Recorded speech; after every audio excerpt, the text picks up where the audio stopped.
আজ আমার বয়স প্রায় 60।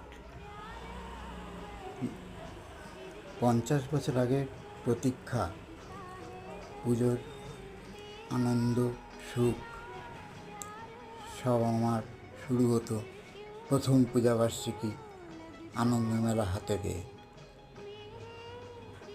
পুজো শুরু হয় আমার এই দিয়েই প্রতি বছরের মতো। আজও সকালে সেই কাগজ দেওয়ার ছেলেটি যখন প্রথম এবছরে পূজাবার্ষিকী দিয়ে গেল, সেই সুখ, সেই আনন্দ আপনাদের সাথে ভাগ করে নিলাম। আমার একটা বড় অতীত আবেগ এটা। এর চেয়ে বেশি আনন্দ পুজোয় আমার কিছু নেই। আমার পুজোই শুরু হয় এই নতুন পূজাবার্ষিকী আনন্দ মেলা দিয়ে।